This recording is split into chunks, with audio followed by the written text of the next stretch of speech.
Flicked away nicely through the onside, and it goes all the way for 6. That's sweet as. Shamar Joseph, the star with the ball for the West Indies in that second innings, bowling to the Australians. 4 to 5 wicket haul for the speedster.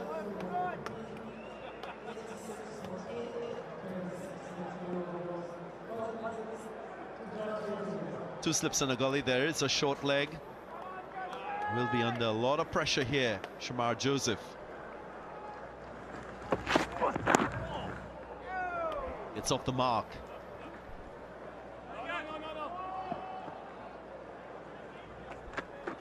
Must be very difficult for Justin Graves to keep motivating himself in this situation. I'd even say umpires as well. It'll be one eye on not coming back tomorrow. And you still have your pride to play for, your professionalism, your duty to the game. And that's not only for Justin Graves, but that's for umpires, that's for all and sundry. There's still loads of fans watching all around the world that would want you to uphold the integrity of trying to be as dogged as possible to see out this last half hour. In their opinion, it might be better to attack. Maybe the best form of defense.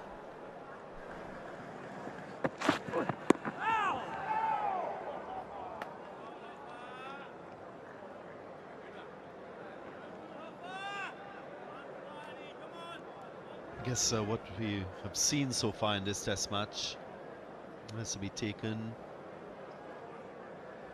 in the context of it being a 3-test series. Many learnings for both sides. At the end of this test match, of course, both teams will proceed to Grenada for the second test. Crunched. That was struck firmly in front of square. Graves pounced on it and got 4. End of the over, 91 for 8.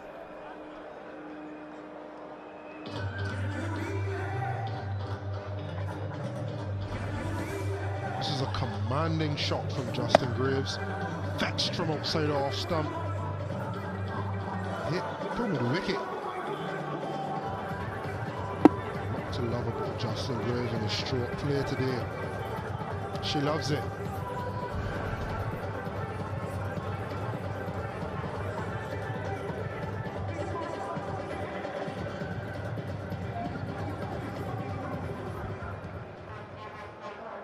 Wickets fell at regular intervals.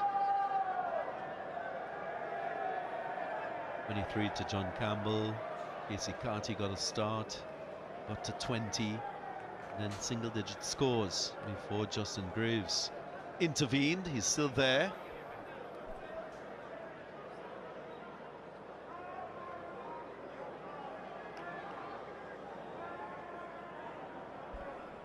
Graves might just want to communicate with Shamar Joseph. Try to take as much of the strike as possible in the situation.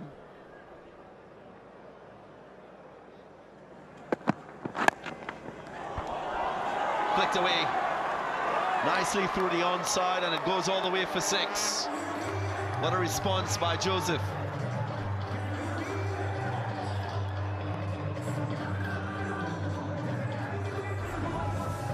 First 6 of the innings, and a lot to love about it.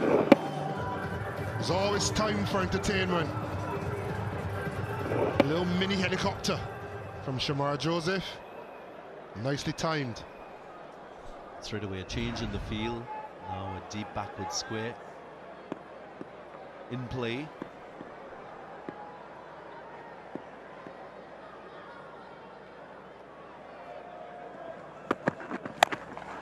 Full toss.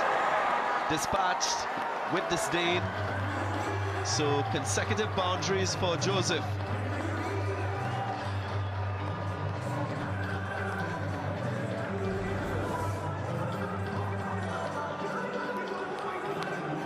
Bit of a hit me he did.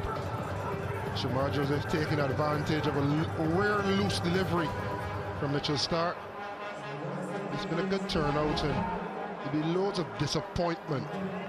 But even if for a few minutes some entertainment can be provided, I think the Dorning fans deserve it.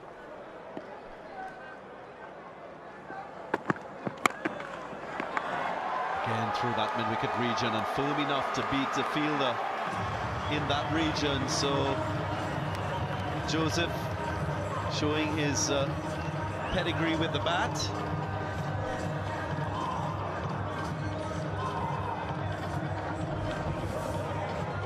Man possessed, Shamar Joseph.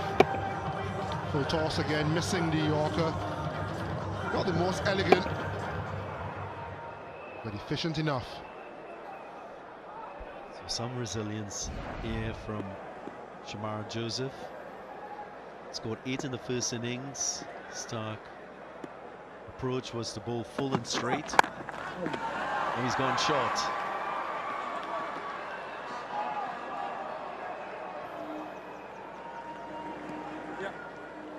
That might just be the element of surprise he uses again to Joseph.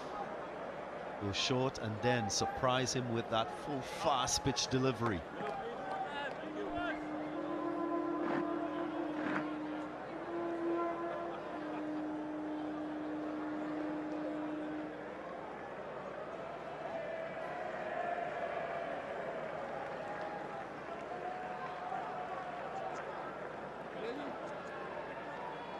The more composed Justin Graves on strike. The field changes, still 2 slips in a gully. Ring through that offside. No deep square leg.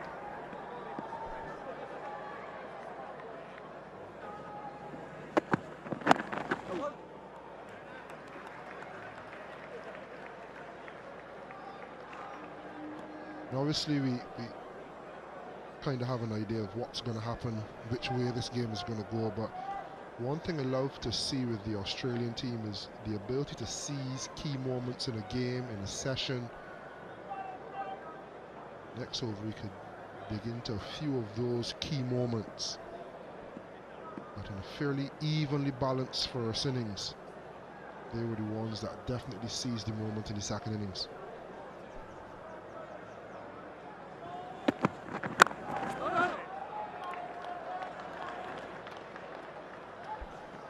.106 for 8.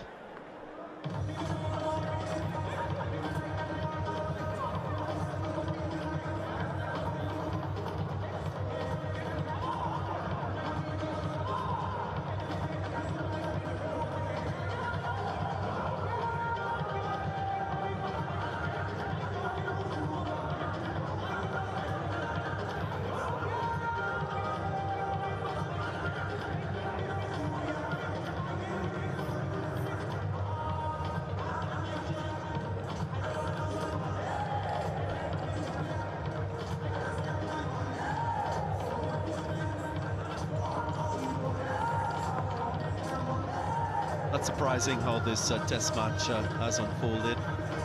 Both teams, of course, struggled with the bat in the first innings. Australia, they were bowled out for 180 after electing to bat first. The West Indies responded with 190. Then the Australians showed their quality with the bat in tough batting conditions. Up to 310. The West Indies, at the moment, not showing that they can match that quality by the Australians.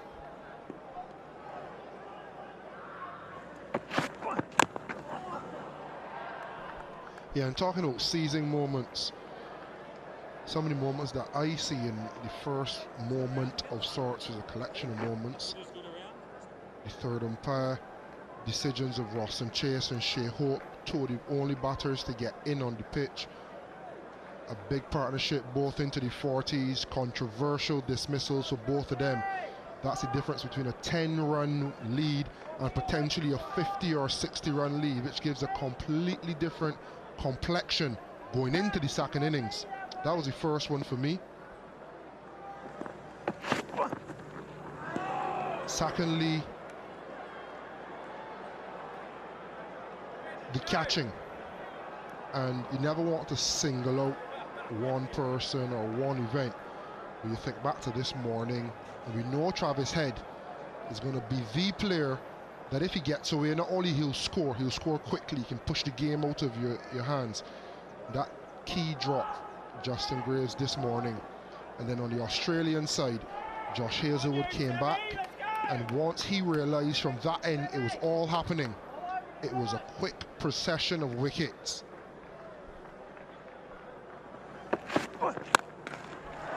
That's sweet as swatted in that long on region. Shamar Joseph, he's seeing it well. This is absolutely clobbered. Good shape on this occasion. Picked up off a length and middled for 6. A promotion up the order may be close. Very unfazed by the situation that his team finds itself in. Shamar Joseph.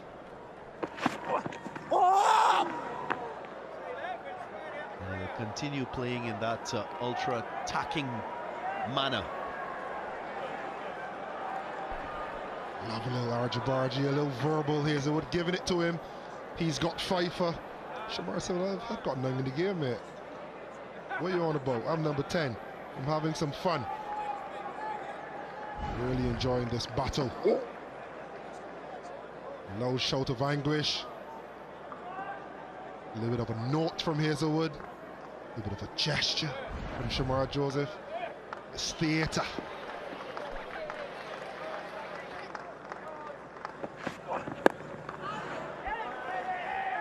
He is a competitor. Good to see that sort of attitude from the young man very early in his test match career. As was mentioned earlier, he's playing in his 9th test match, Shamar Joseph, with a smile on his face. Of course, this is not his stronger suit. A little more for his bowling. And he's making an impact with the bat. 23 from 10 so far. This partnership, 27.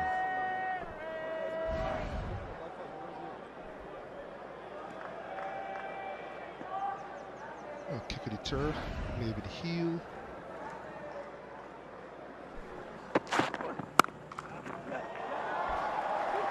Classy punched.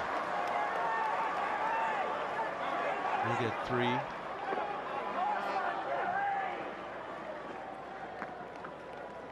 Graves, he's looked so polished at the crease. Moves to 34. 116 for 8.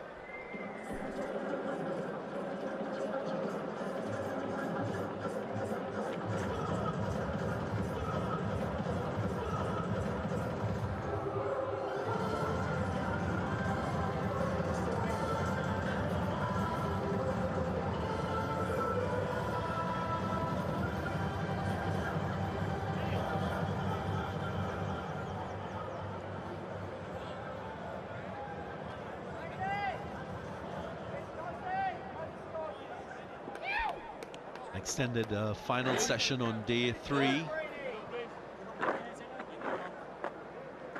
Test match coming close to an end. For the first time in this innings, Nathan Lyon, the off spinner.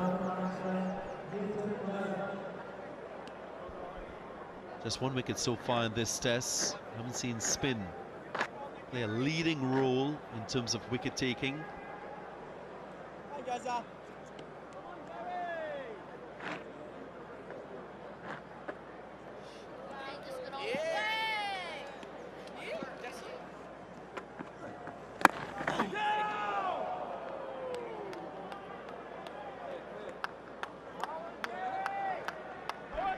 This might just be the option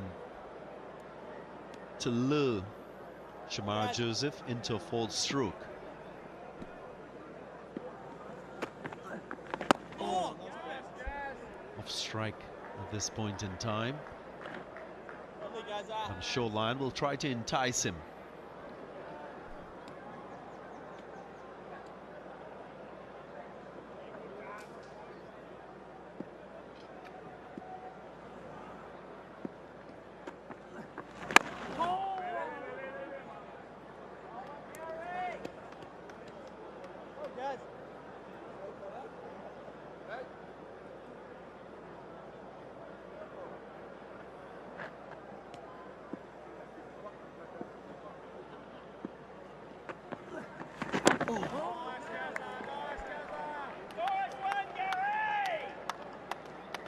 From West Indian perspective, I'm sure Darren Sammy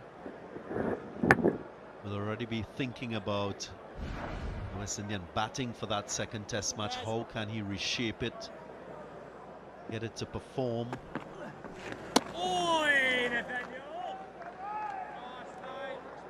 It's a new look West Indies test batting lineup. Quite a number of players returning to this format of the game, so we want to ensure that there's a better showing in that second test match. Yes. And 16 for 8.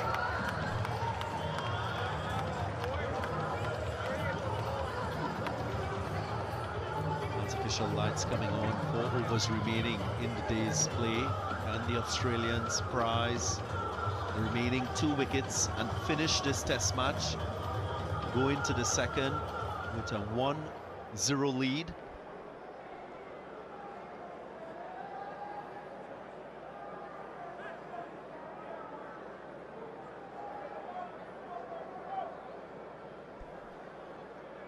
We've witnessed lots of action. Lights coming on here at the Kensington Oval. A reminder, just 4 overs remaining in the day's play.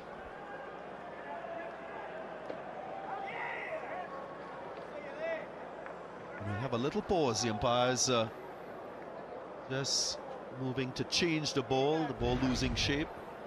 If you missed the action, 8 wickets to fall. The first was Craig Brathwaite. He just chipped one to that square leg position.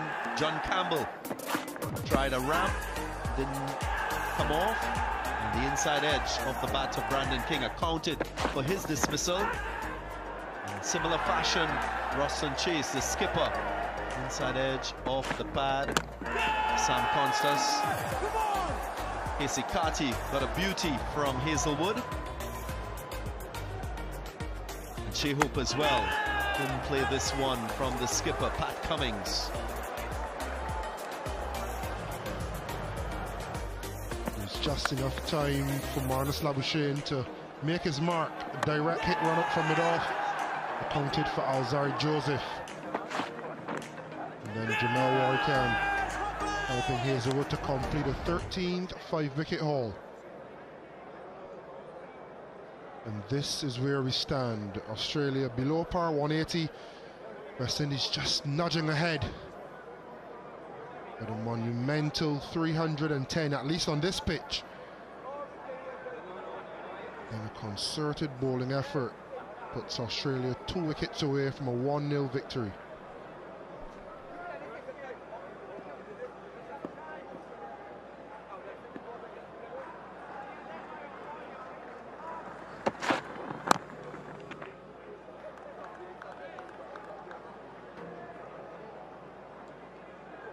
Just saying with that conversation about what the West Indies can possibly do for that second test, a few options in their squad. There is young Kevlin Anderson, right-handed batter, age 24, from Guyana, who had a very good first-class season. He's a fresh face for the West Indians as an option in this batting lineup. Also Tevin Imlach, another one who's tasted international cricket, very inexperienced.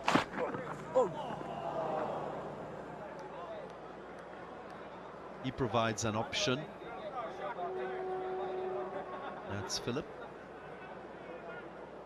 Backup fast bowler, Anderson Phillip. And then there's Mikel Louis, who is an opening option.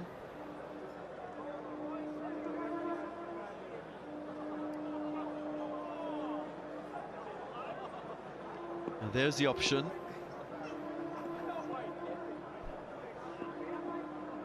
Have to bring that alive. Tumped and put down.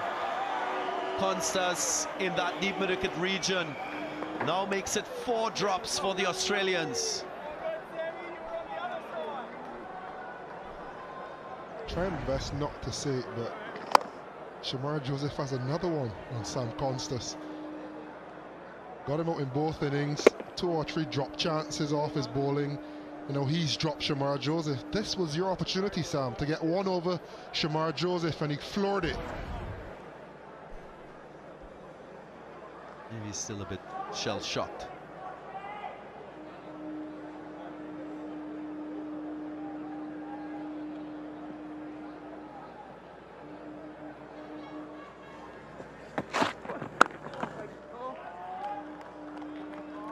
In that mid-wicket region, the sun just going down, so might have been blinded with the lights. The sun is on his baggy green.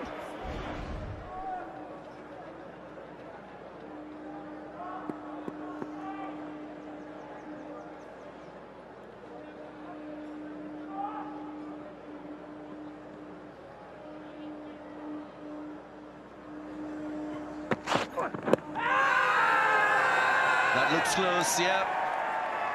Richard Kettleborough agrees with me. Raises the dreaded finger. The review is taken. TV umpire to the director. We have a player review for LBW. On-field decision art. Check the bowler's feet. Fair delivery. Front on, please.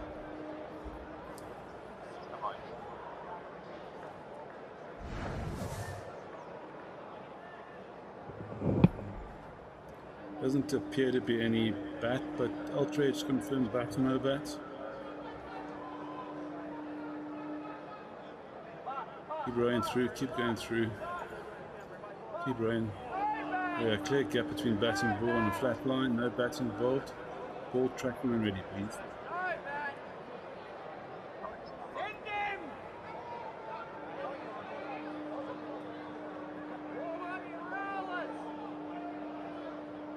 Original decision is out. Pitch out off, impact in line. Wickets missing. Richard, I need you to reverse your out decision to not out standby. Your on-screen signal now. Umpire has to reverse his decision. Ball just doing too much, sliding down the leg side. Justin Graves just falling over. And in both legs in a tangle. I think that smile says that review is more hope than expectation, and he survives.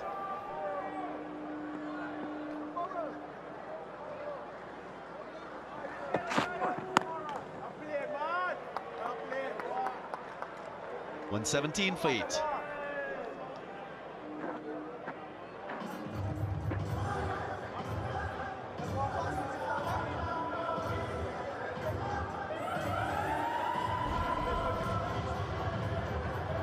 As we're looking at a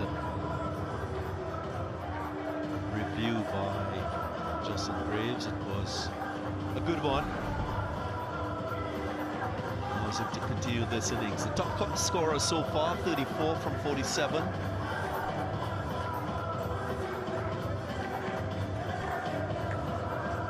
Three overs remaining in the day's play. Australia, they require 2 more wickets to win this first test.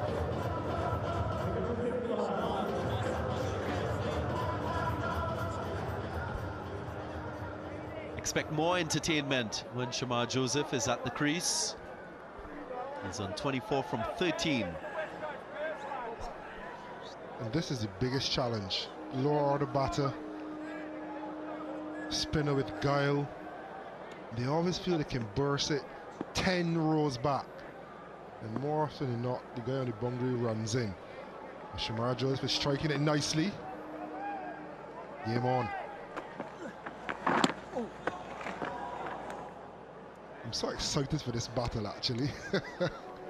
We shouldn't be with 2 more wickets to win. We should be disappointed. We should be crestfallen, but there's so much expectation. Nathan Lyon to Shamar Joseph.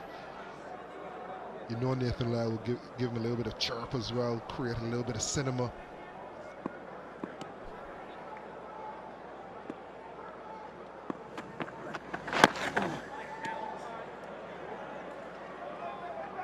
So far, so good. Joseph still with that body language, showing aggression.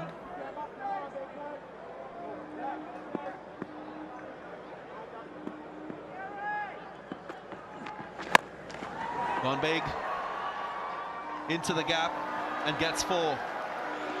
So the little tug to leg side has worked for Joseph.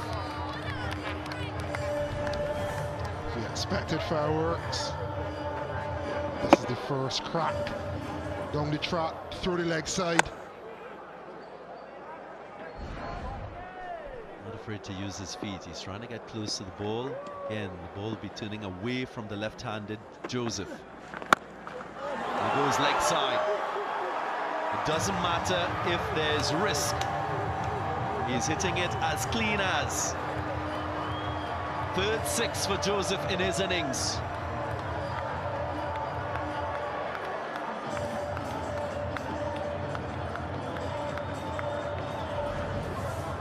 Fireworks, we said. Fireworks we've had. Bang! Yes. Entertainment at its finest. Bring balls.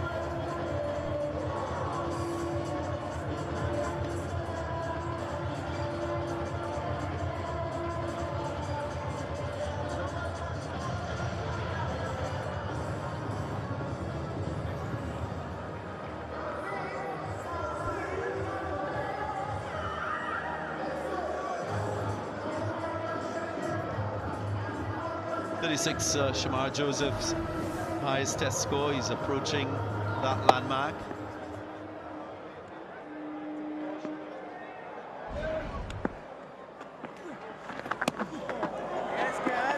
This swing, this time he doesn't make contact. One more turn on that occasion from Lyon. One delivery left in the over.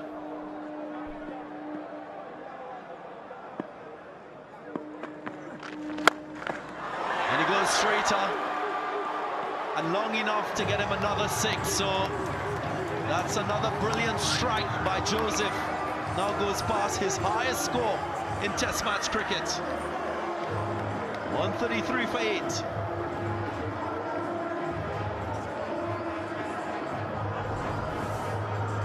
Oh, you have to love it. Using his feet.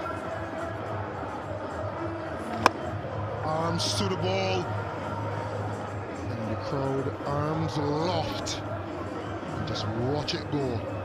Fireworks were promised and fireworks were delivered. A smile is back on her face.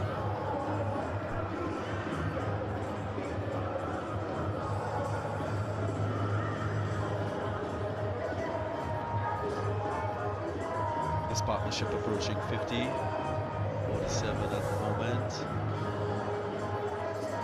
Shamar Joseph unstoppable with the ball, and he looks unstoppable with the bat. And I'll tell you what, Jaden Seals, Shamar Joseph and Alzari Joseph all believe they can bat at number 7 or 8 for West Indies. And they've yet to push far past the other. But I've seen Shamar Joseph now on a couple of occasions play a few cameos. Remember Knox, Adelaide, now here in Barbados. He'll be giving Alzari Joseph a little bit of a nudge to tell him, I'm coming for your spot. And he's approaching a half century, just 10 away from it. Joseph.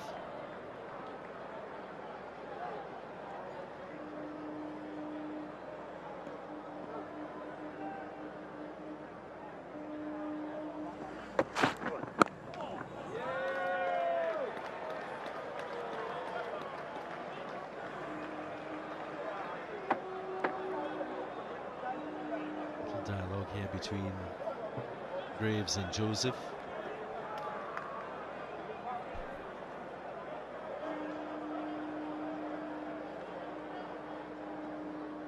They will want to play spoilers, push the Australians to come back on day 4.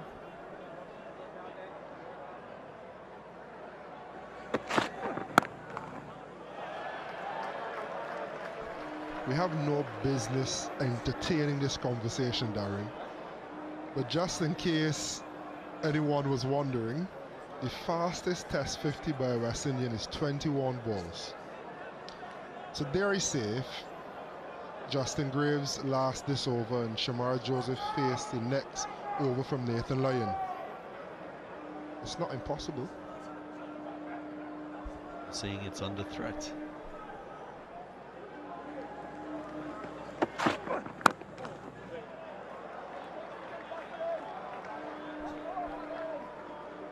And news have come to us, Darren. It's more probable than we thought. So 21 balls is the overall fastest Test 50 ever. Still on the cards, improbable but still possible. But the fastest Test 50 for West Indies is 25 balls. And no, it's not Chris Gayle or Brian Lara, it's Shane Shillingford. Could be another unassuming name, right history.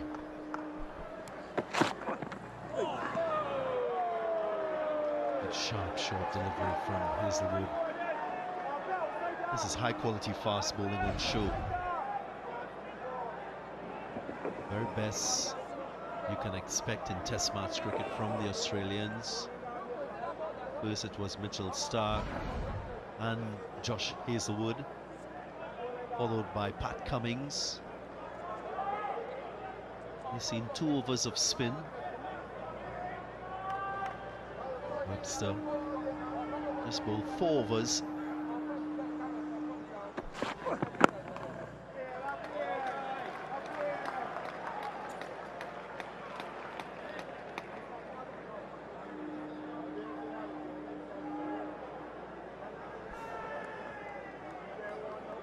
It's a skill and accuracy that you have to admire from the Australians, and more so Josh Hazelwood.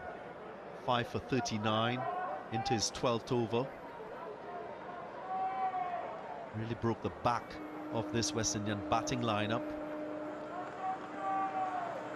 Great consistency in his lengths and the lines that he delivered today. Runs. Justin Graves wouldn't mind. Another delivery, finding the outside edge, going downwards, and it brings up the 50 partnership between these two. 137 for 8.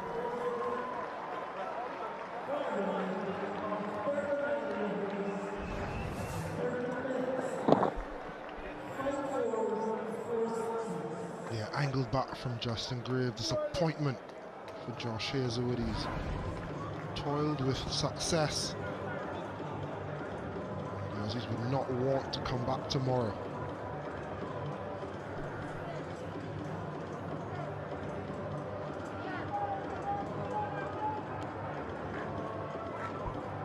Many West Indian fans will be wondering, what if that was the first wicket partnership, or maybe the third wicket partnership in this run chase? The outlook in the chase would have been different. Shamar Joseph, Justin Graves showing great resilience.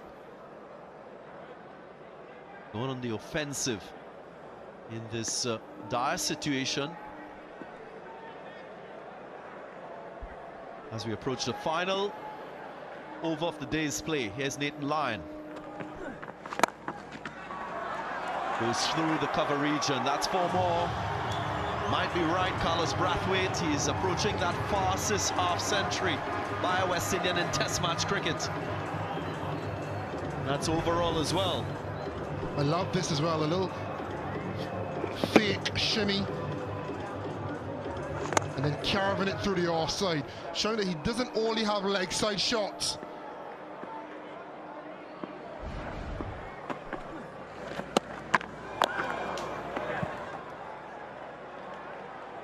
Well, he's just missed achieving the fastest half-century in Test match cricket overall. Misbah-ul Haq holds that record, and it will stay with him. Shane Shillingford, however, beware. 25 balls. Shane Shillingford. And the pigeon just adding to the drama. Just need to cup him. Seems injured, and he's a... Oh. A bit of a false start. I think he's enjoying it. We talk about bird's eye view.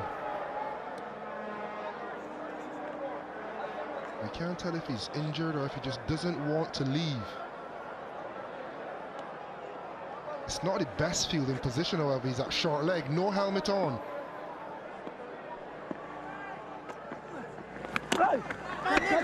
That's out.